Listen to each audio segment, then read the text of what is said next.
Et justement, on continue de vous guider sur ce marché immobilier, les dernières tendances, les opportunités qui s'offrent à vous et les villes les plus attractives. Où investir en France pour vous-même ou pour du locatif? Quelles sont les villes où il est temps d'acheter? On va poser la question à Carl Toussaint Duvast, cofondateur du Tour de France de l'immobilier. Bonjour Carl. Bonjour Guillaume. Et aujourd'hui, vous nous proposez un match entre deux villes cousines et proches, deux villes de banlieue parisienne. Laquelle des deux privilégiée pour investir? Vous les avez comparées, ces deux villes, sur en gros une vingtaine de critères. Vous allez nous l'expliquer. Ce match, c'est Nanterre, dans les Hauts-de-Seine, face à Argenteuil, dans le Val d'Oise. D'abord, pourquoi ce choix Nanterre contre Argenteuil? Parce que c'est Guillaume qui a demandé. Non, même pas. C'est un match, Guillaume, 100% francilien. C'est un match 100% Grand Paris. Et elles vont toutes les deux bénéficier à plein du projet du Grand Paris. Et surtout, je les ai choisies parce qu'elles sont toutes les deux d'anciennes villes industrielles sur les bords de Seine. Les deux bénéficient d'un patrimoine géographique clé, c'est les rives de la Seine. Et finalement, c'est agréable d'avoir ces rives qui étaient pendant des années utilisées par l'industrie, par des friches industrielles de la papeterie, des usines Yoplait, etc. qu'on va rénover. Et donc ces villes vont se détacher pour aller profiter au maximum du projet du Grand Paris. Alors bon, c'est un match sans vraiment sans surprise, voilà. Il y a un match par KO de Nanterre qui gagne à 13,2 sur 20, qui est une très bonne note. C'est une très bonne note. Plus intéressant d'investir à Nanterre, donc. Alors on va le voir en détail. Et Argenteuil qui souffre de son côté un peu éteint. C'est une ville qui est passée à côté là de son renouvellement, de son développement ces dernières années, mais qui n'a pas dit son dernier mot et qui va, je vais vous l'expliquer, présenter des projets intéressants. 9,6 sur 20 pour Argenteuil. Ouais, vous les avez comparés c'est précis, hein, c'est scientifique, sur une vingtaine de critères. Pourquoi Nanterre l'emporte par KO face à Argenteuil, qui est un peu fatigué, vous nous le disiez? Pourquoi Nanterre? Parce que Nanterre a sur ces 20 critères tout un tas de critères objectifs d'attractivité. Et Nanterre sait les exploiter. C'est une ville qui est un petit peu plus petite qu'Argenteuil, 94 000 habitants, mais elle est à 3 stations de métro de Paris. De RER. Non, quand il fonctionne. Voilà, quand il fonctionne, parce qu'on riait en antenne avec Carl, parce que ça tombe mal, parce que c'est sur le RER A qui est en grève aujourd'hui, donc effectivement, quand ça fonctionne. Je racontais à Marie que le match était sur Nanterre et Argenteuil, et tout de suite elle a fait une petite moue, le petit rictus sur Nanterre, qui souffre en fait d'une mauvaise image. C'est que Nanterre a l'image de ces villes bureaux, de ces un peu ce qu'on appelle les cités dortoirs, où en gros passé 19h, il n'y a plus rien dans la ville, il se passe plus rien. Nanterre le sait, et justement elle va tout miser sur le Grand Paris parce qu'elle sait que ça va mécaniquement apporter énormément de développement tertiaire. Et le projet absolument dingue, le projet hors norme de la ville de Nanterre, c'est le projet qui consiste à créer le 11e quartier de la ville dans le futur quartier, l'écoquartier des Grous, les Grous, G-R-O-U-E-S, qui sera rattaché au métro du Grand Paris Express, le métro autonome, par la station Nanterre-La Folle.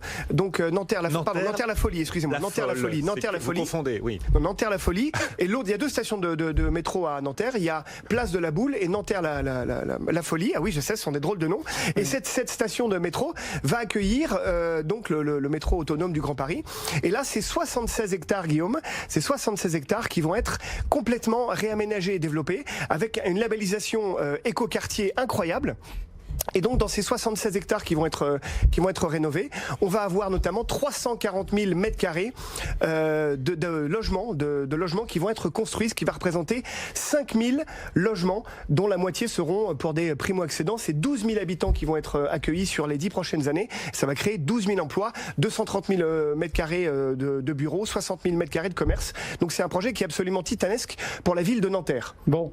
Vous avez perdu Guillaume et Marie. J'ai vu ça. Il suffit vous avez gardé le sérieux et c'est bien l'essentiel. Oui, je vous remercie de votre soutien d'ailleurs, c'est sympa. N'est-ce pas? Bon, où est-ce qu'on a le plus de potentiel du coup si on décide d'acheter? Alors Nanterre, c'est la valeur sûre. Nanterre, c'est la valeur sûre parce qu'en fait sur Nanterre, vous avez des prix au mètre carré qui sont 2 fois inférieurs à Paris. Vous allez avoir un prix en gros moyen du mètre carré à 5 000 € du mètre carré avec une fourchette entre 3 500 et 7 000, c'est-à-dire 2 fois inférieur à Paris, qui comme je le disais n'est qu'à 3 stations de métro.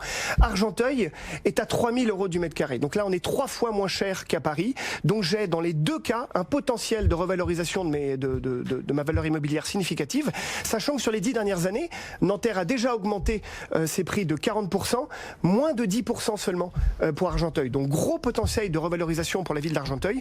Les rendements locatifs, 4% pour la ville de Nanterre, ce qui est tout à fait classique pour une ville de cette typologie. 5 à 6% de rendement locatif à Argenteuil. Dans les deux cas, à 5 ou 10 ans, on a la quasi-certitude d'avoir une revalorisation de la valeur immobilière.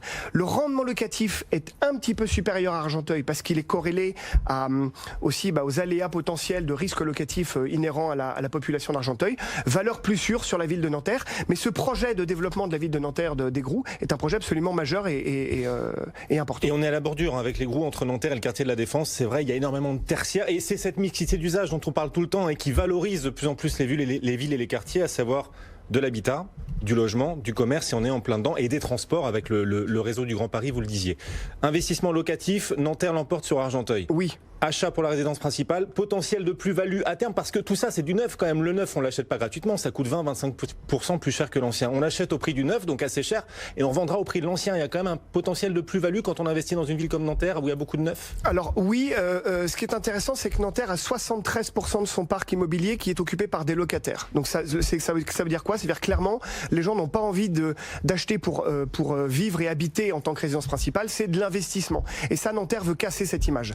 Nanterre veut changer cette image-là. Donc tous les investissements qui sont réalisés par la ville justement visent à la rendre plus attractive pour justement casser cette image de cité dortoir et en faire une vraie ville où il est agréable de vivre. C'est extrêmement impressionnant, hein. Quand on s'y promène, on sait qu'autour de Paris, il y a beaucoup de chantiers de rénovation, de transformation de quartiers, avec aussi ce Grand Paris qui est l'un des plus grands chantiers mondiaux, hein. On l'invente pas, ce sont des classements mondiaux, et le chantier du Grand Paris est le 5e plus grand chantier à l'échelle du monde. Et quand on se balade à Nanterre, la ville s'est totalement réinventée depuis plusieurs années. Du coup, ça coûte cher en termes d'impôts locaux, parce qu'on parle beaucoup de taxes foncières en ce moment, des villes où la taxe foncière a le plus progressé. Nanterre, Argenteuil, est-ce que les impôts locaux sont élevés? Alors, une fois n'est pas coutume, mais Marie, tu en parlais juste avant, dans les deux cas, et c'est très rare, ce sont des villes qui ont maintenu pour la ville de Nanterre la hausse, qui a jugulé l'hémorragie de la hausse de la taxe foncière. Donc on est sur une taxe foncière qui est assez intéressante, 850 € en moyenne, ce qui est peu cher, ce qui est normal, hein. Beaucoup de sièges sociaux sont installés à Nanterre. Et depuis 2 ans, la taxe foncière n'augmente pas, ce qui est très très rare. Argenteuil a fait encore mieux, donc bravo à son maire Georges Motron qui arrive à faire baisser la taxe foncière. C'est très très rare de voir des taxes foncières qui baissent. En 2018 et en 2019, taxe foncière aujourd'hui à 1 200 €, donc elle est chère, mais elle a baissé sur les 2 dernières années. Donc il y a un vrai effort de la commune aussi pour satisfaire ses habitants. Il me semble quand même que la part départementale a fortement augmenté, hein. Peut-être que peut-être que la part communale, mais Argenteuil fait partie des villes d'Île-de-France où la part départementale a le plus augmenté, hein. Alors les chiffres des propriétaires immobiliers. Le propriétaire, lui, la part, il s'en fiche. Lui, ce qu'il regarde, c'est combien ça lui coûte. L'effort qui est fait par la ville tente à tirer vers le bas, et ça, c'est plutôt bon pour les propriétaires, les investisseurs. Dernière question pour ceux qui veulent éventuellement faire de l'investissement locatif dans ces villes, Nanterre ou pourquoi pas Argenteuil, même si Argenteuil perd ce match face à Nanterre. Le risque de plafonnement des loyers, d'encadrement des loyers, parce qu'on est sur un retour de l'encadrement. Désormais, toute ville qui souhaite encadrer les loyers peut le faire, et on imagine que les villes où la part de locataires est la plus importante seront tentées de le faire, peut-être d'ailleurs à l'approche des municipales. Est-ce que vous voyez un plafonnement, un encadrement des loyers à venir sur une ville comme Nanterre, où, vous le disiez, les locataires sont nombreux? C'est très compliqué de répondre, parce que là, on est dans de la projection. C'est politique, en plus. Ouais, c'est très politique. Mon avis, c'est que la probabilité, je dirais, politico-démographique tendrait plus à plafonner les loyers dans une ville comme Argenteuil. Faut pas trop non plus juguler la croissance de Nanterre, parce que si on jugule, on casse la dynamique de développement de la ville. Mais je peux pas me prononcer sur des enjeux politiques. Évidemment. Carl Toussaint Duvast. Voilà, ce match que Nanterre remporte, mais alors avec une note excellente, plus de 13, c'est très très rare. Très prometteur. Moi, j'ai un coup de cœur sur la ville de Nanterre, et ce projet d'Aigrou, 76 hectares, c'est vraiment dément ce qu'ils vont faire.